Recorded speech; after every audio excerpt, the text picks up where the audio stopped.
함께 기도드리겠습니다.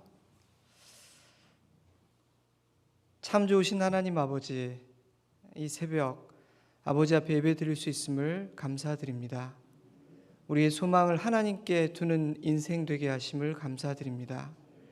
새 일해 동안 기도의 단, 예배의 단을 쌓아 아버지께 나아갑니다. 사랑하는 성도들이 올려드리는 기도가 하나도 땅에 떨어지지 않게 하실 것을 믿습니다.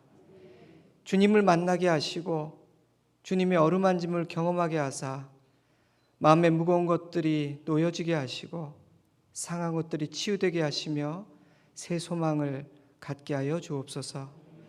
특별히 오늘은 사랑하는 우리 자녀들을 위하여 기도하는 그런 복된 예배입니다.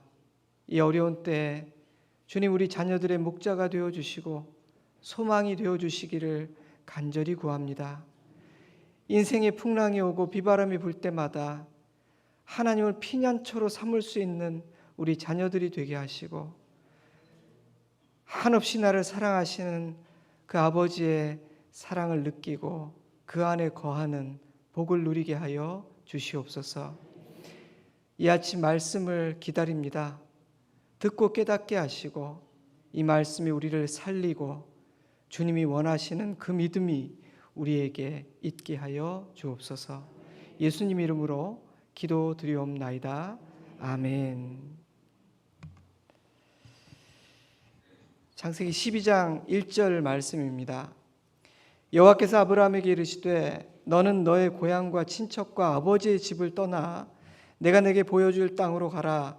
내가 너로 큰 민족을 이루고 내게 복을 주어 내 이름을 창대하게 하리니 너는 복이 될지라. 이 아브라함이 여호와의 말씀을 따라갔고, 오늘 저는 아브라함 이야기를 하려고 합니다. 하나님의 부르심을 받고 세상에 복이 되어 길을 떠난 아브라함의 인생 여정은 성도의 인생 여정이 어떤 모습이며 그 여정에는 어떤 은혜가 있고 또한 우리에게 필요한 것은 무엇인지를 가르쳐 주고 있기 때문입니다. 창세기 12장에는 하나님의 부르심에 순종하여 말씀을 따라갔던 아브라함의 믿음과 자신의 생존을 위해 아내를 루이라 속였던 아브라함의 불신앙, 신앙과 불신앙이 함께 기록되어 있습니다. 한 챕터 안에 오직 하나님만을 의지하는 강인한 믿음의 모습과 또 인간적인 방법으로 자신의 안전과 미래를 지키려 하는 이 아브라함의 불신앙, 아내를 누이라고 속였던 아브라함의 불신앙이 기록되어 있는 것이죠. 한 챕터 안에 신앙과 불신앙의 모습이 함께 기록되어 있는 겁니다. 이런 아브라함의 모습을 통해 창세기 12장은 언약을 이루시는 분은 신실하신 하나님이시지 이처럼 연약하고 변덕스러운 아브라함일 수는 없는 것이다. 이렇게 우리에게 말하고 있다는 생각이 듭니다. 하지만 아브라함은 이 12장의 실패를 통해서 귀한 교훈을 얻었던 것 같아요. 그래서 이어지는 13장과 14장은 믿음의 이야기입니다. 믿음의 이야기. 13장 3절 4절을 보면 애굽을 떠나 가나안으로 돌아온 아브라함은 자신이 처음으로 제단을 쌓았던 그곳에서 하나님께 예배를 드립니다. 굉장히 의미 있는 순간이죠. 애굽에서 실패했던 아브라함이 신앙의 첫걸음을 뗐던 그곳으로 돌아와서 예배를 드림으로 새롭게 시작을 하고 있는 것입니다. 예배가 회복되기 시작한 후에 아브라함은 점점 더 번성해 가게 되는데요. 얼마나 번성했는지 아브라함과 조카 롯이 함께 동거하기가 어려운 지경에까지 이르게 됩니다. 이게 땅은 제한되어 있는데 너무 번성했거든요. 그때 두 사람은 선택을 하게 되는데 전혀 다른 선택을 하게 되죠. 롯은 비옥한 땅을 선택했고 아브라함은 땅이 아닌 하나님을 선택합니다. 재밌는 것은 이 이야기를 보면요, 롯은 땅을 선택하는 이야기가 있는데 아브라함은 땅을 선택하지 않아요. 왜 그런지 아십니까? 아브라함은 땅이 아니라 하나님을 선택했기 때문입니다. 롯은 자신의 삶의 기초를 비옥한 땅에 두었지만 아브라함은 자신의 삶의 기초와 소망을 신실하신 하나님께 둔 것이죠. 13장 18절을 보면 아브라함은 또다시 하나님께 감사 예배를 드리는데요. 예배가 아브라함의 삶의 중심이 되어가고 있는 모습, 굉장히 좋은 조짐을 발견할 수 있습니다. 그렇게 아브라함과 롯은 헤어지게 되죠. 근데 그 얼마 후에 전쟁이 일어나서 소돔에 살고 있던 롯은 재물을 빼앗기고 포로로 잡혀가게 됩니다. 한눈에 반해서 마음을 빼앗겼던 그 비옥했던 땅이 롯의 안전과 미래를 보장해주는 땅이 아니었다. 창세기는 그렇게 우리에게 말하고 있는 거예요. 그 사건을 통해서 창세기는 롯의 선택이 지혜로운 선택이 아니었다고 가르쳐주고 있는 것입니다.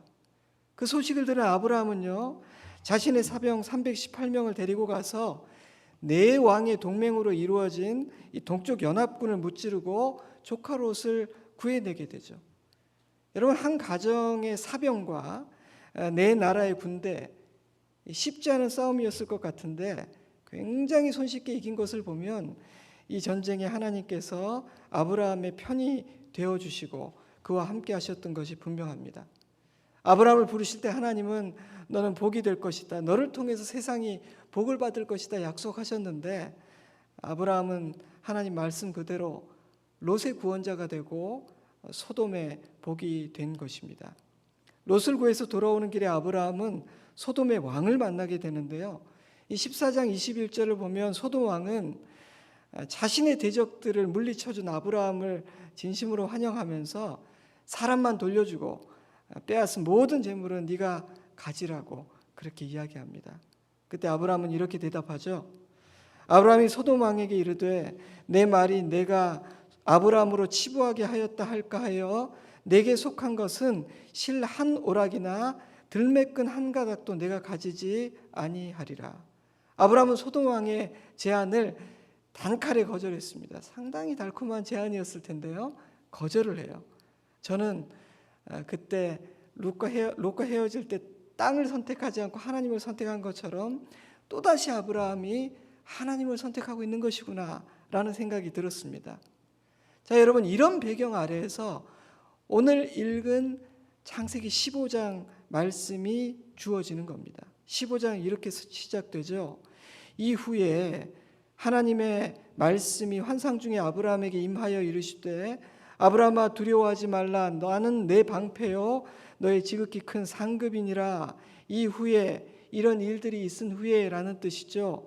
자신의 생명을 걸고 조카 롯을 구한 뒤에, 소돔 왕의 제안을 거절하고 하나님을 선택한 뒤에 라는 뜻입니다.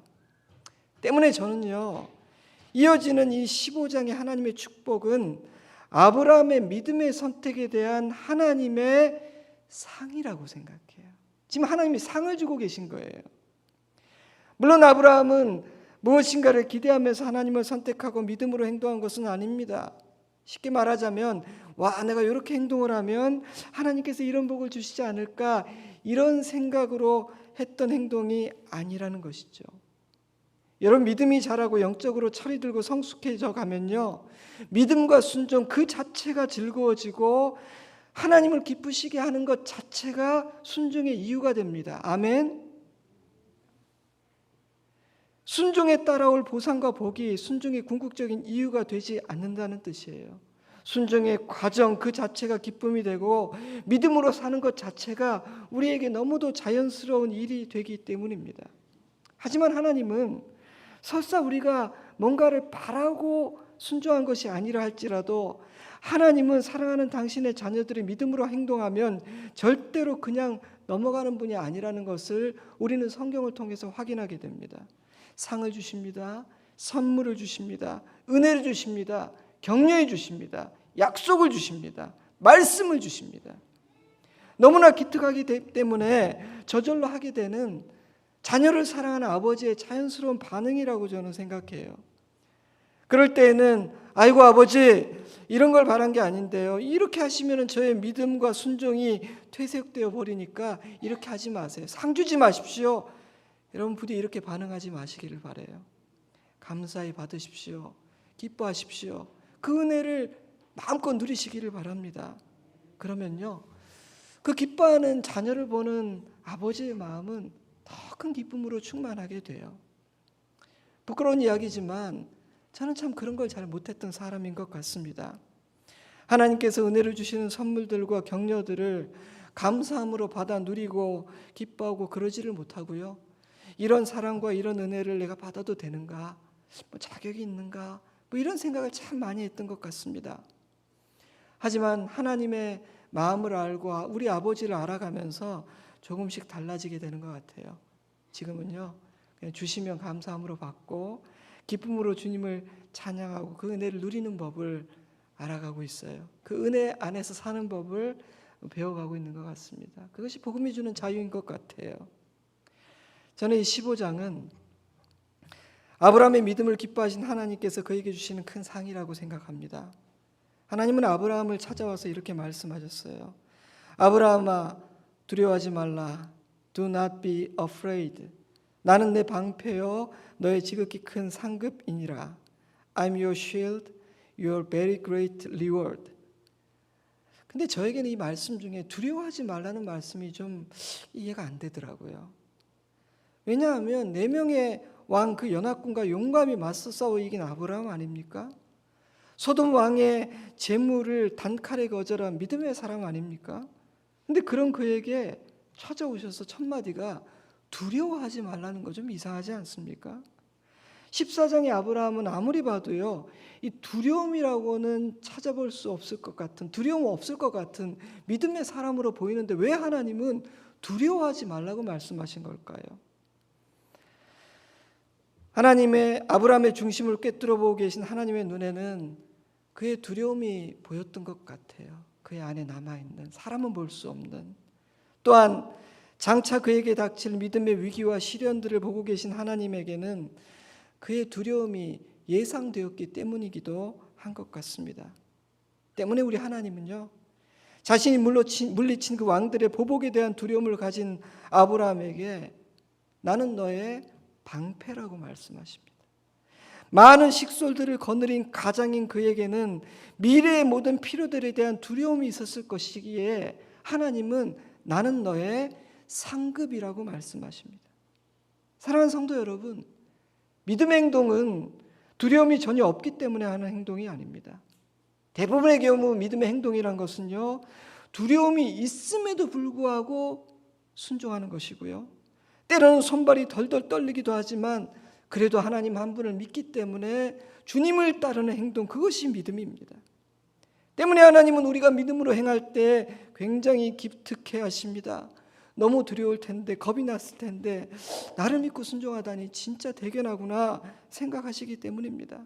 그래서 하나님은요, 믿음으로 자기를 선택한 아브라함을 격려하고 용기를 북돋우기 위해 나타나신 것입니다. 연약한 인간에게 믿음으로 산다는 것이 얼마나 어려운 일인지를 우리 하나님은 알고 계시기 때문입니다.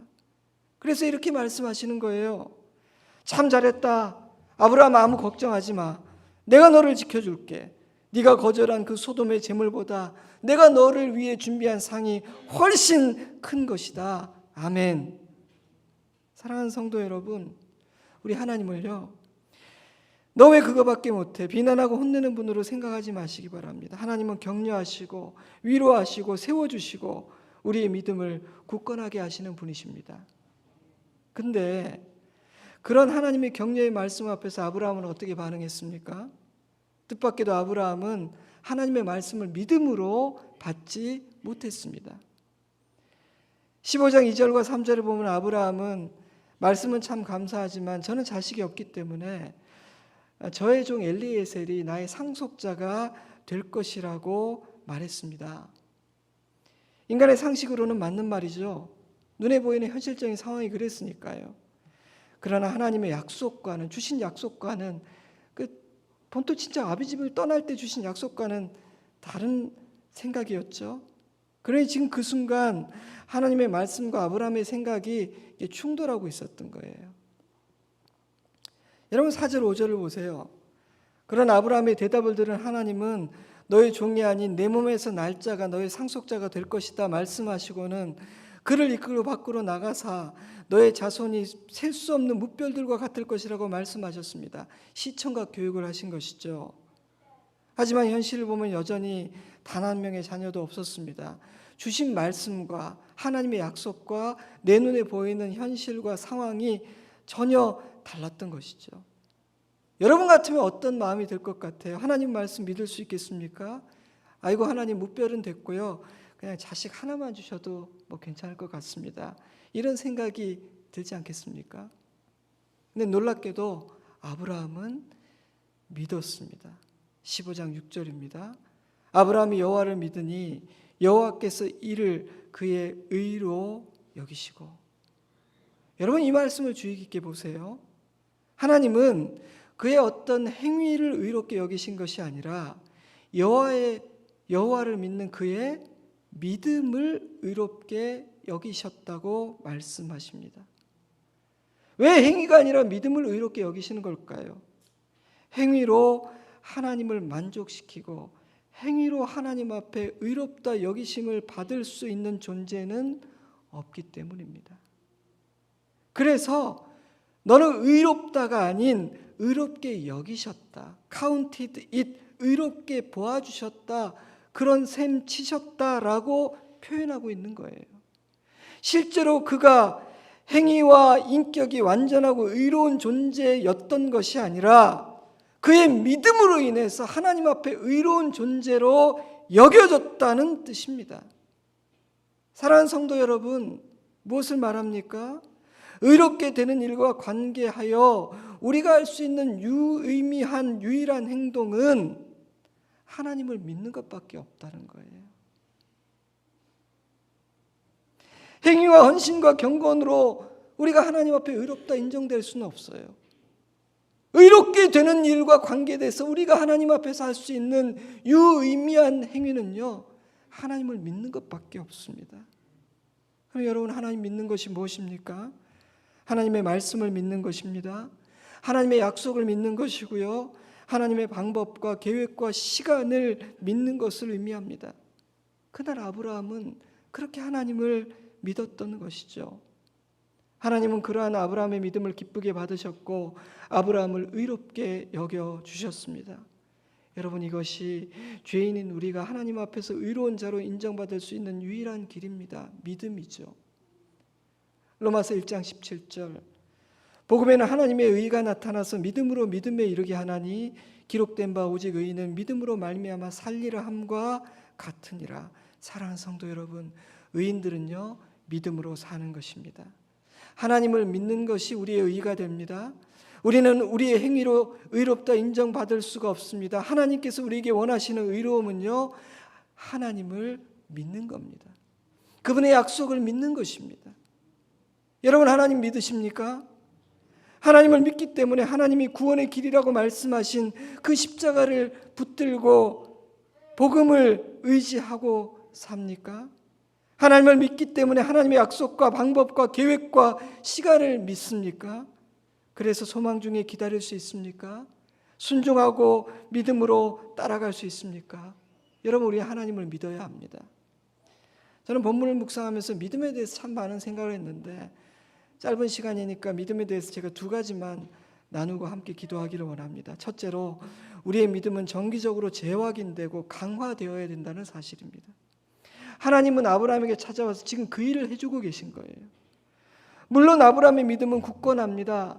지금 상태가 굉장히 좋아요. 아브라함의 일생 가운데 지금 이 창세기 13장, 14장, 15장의 믿음은 굉장히 좋을 때예요. 하지만 아브라함은 그의 안에 여전히 두려움의 그림자가 남아있고 그의 믿음을 흔들 수 있는 수많은 일들이 그를 기다리고 있다는 것을 아셨기 때문에 그의 믿음을 이 좋은 날 더 굳건히 하고 강화하기 위해서 아브라함의 믿음을 점검해 주시고 그의 언약을 재확인해 주고 계신 것입니다. 여러분, 아브라함에게도 믿음의 재확인과 격려와 점검이 필요했다면 저와 여러분은 어떻겠습니까? 애굽에서 아브라함은 믿음으로 행하지 못했습니다.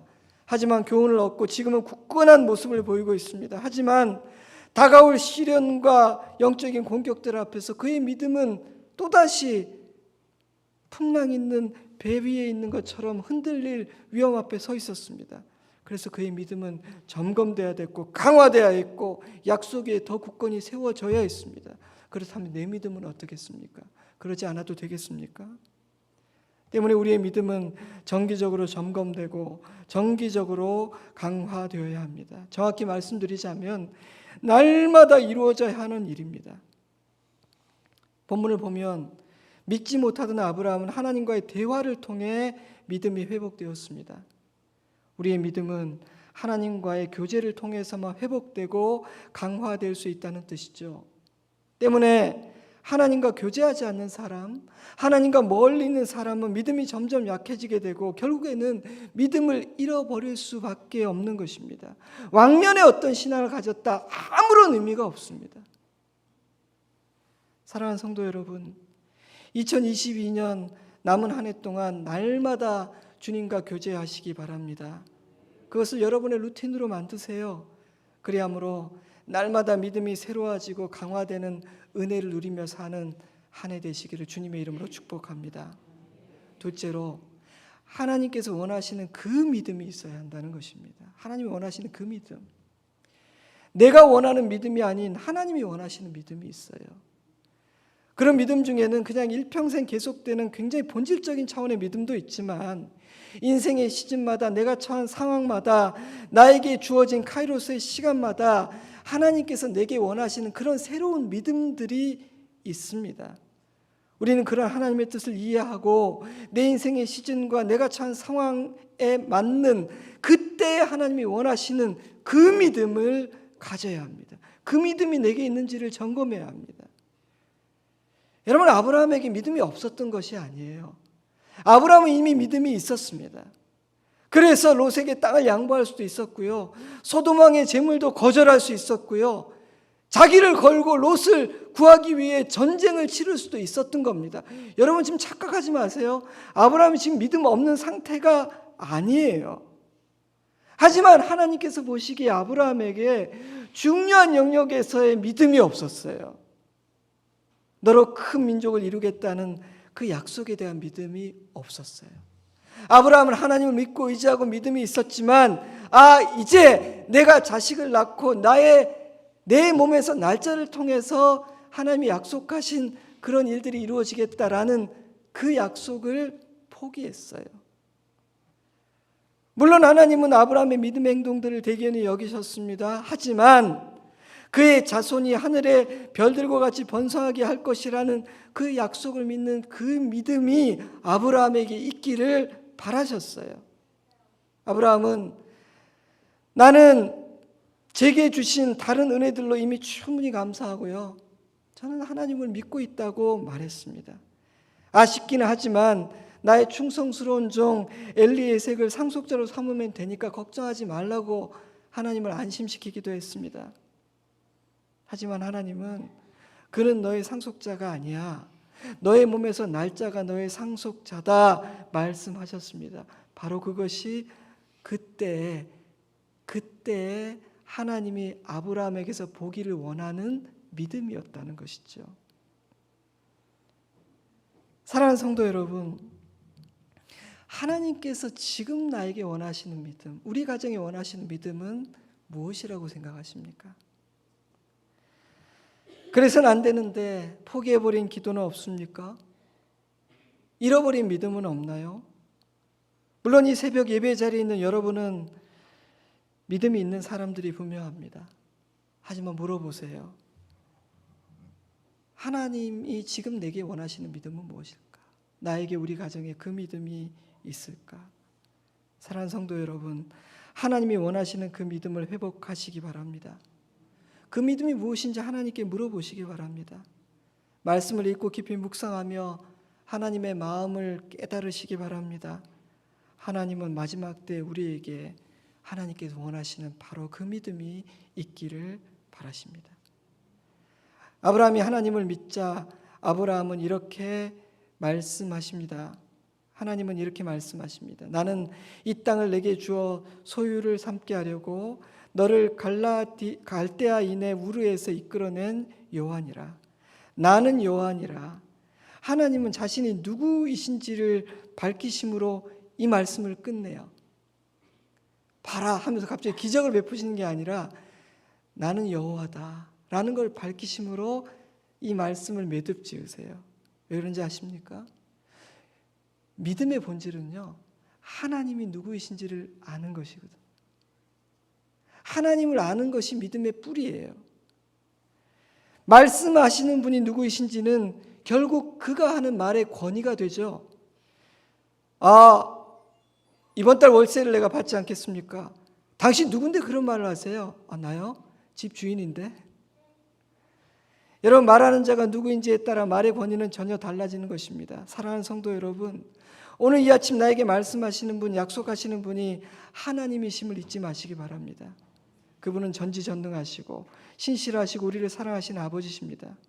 이 땅을 내게 주어 소유를 삼게 하려고 너를 갈대아인의 우르에서 이끌어낸 여호와니라. 하나님은 자신의 계획과 목적이 무엇인지를 밝히고 계세요. 여러분, 하나님에게는 계획이 있습니다. 그 계획은 선하고 모든 일은 하나님께서 뜻하신 그대로 됩니다. 무슨 뜻일까요? 우리 인생은 무의미하지 않고 되는 대로 굴러가는 인생이 아니라는 뜻입니다. 우리의 눈에는 예측 불허이며 때로는 잘못되는 것 같아 보이는 순간도 있지만 그렇지가 않다는 것입니다. 하나님을 믿고 의지하는 자의 인생은 정확한 때에 하나님의 정하신 뜻대로 되어가고 있다는 것입니다. 왜냐하면 하나님은 사랑하는 당신의 자녀들의 인생에 대해 선하신 목적과 계획을 가지고 계시기 때문입니다. 그러므로 우리가 해야 할 일은 하나입니다. 하나님을 믿는 겁니다. 그리고 하나님께 순종하는 것입니다. 2022년도 어느새 4월입니다. 여러분이 매년 해오시는 새일의 기도회 또 올해도 하고 있고 벌써 이제 두 번째 주가 마무리되고 있습니다. 한 해 남은 시간 동안 이전에 써왔던 이야기와는 전혀 다른 새로운 이야기를 써가시는 여러분 되시기를 주님의 이름으로 축복합니다. 하나님께 행하실 새해를 진정으로 기대하며 믿음의 생각만을 하고 오직 소망의 말만을 뱉으시기를 바랍니다. 우리에게 주님이 원하시는 그 믿음이 있기를 우리 주님의 이름으로 축복합니다. 아멘. 기도하겠습니다. 사랑하는 성도 여러분, 하나님은 우리가 믿을 때 가장 기뻐하시고 우리의 믿음이 하나님 앞에 의로움이 됩니다. 믿음은 한 번 가졌다고 해서 끝난 것이 아니고 날마다 점검되고 강화되어야 합니다. 우리에게는 하나님이 우리의 인생의 그 시즌, 그때에 있기를 원하시는 바로 그 믿음이 있어야 합니다. 이 시간 주신 말씀을 가지고 잠시 기도하기를 원합니다. 우리 함께 기도하면 우리 목사님 나오셔서 기도를 인도하시고 마무리해 주시겠습니다. 함께 기도합니다.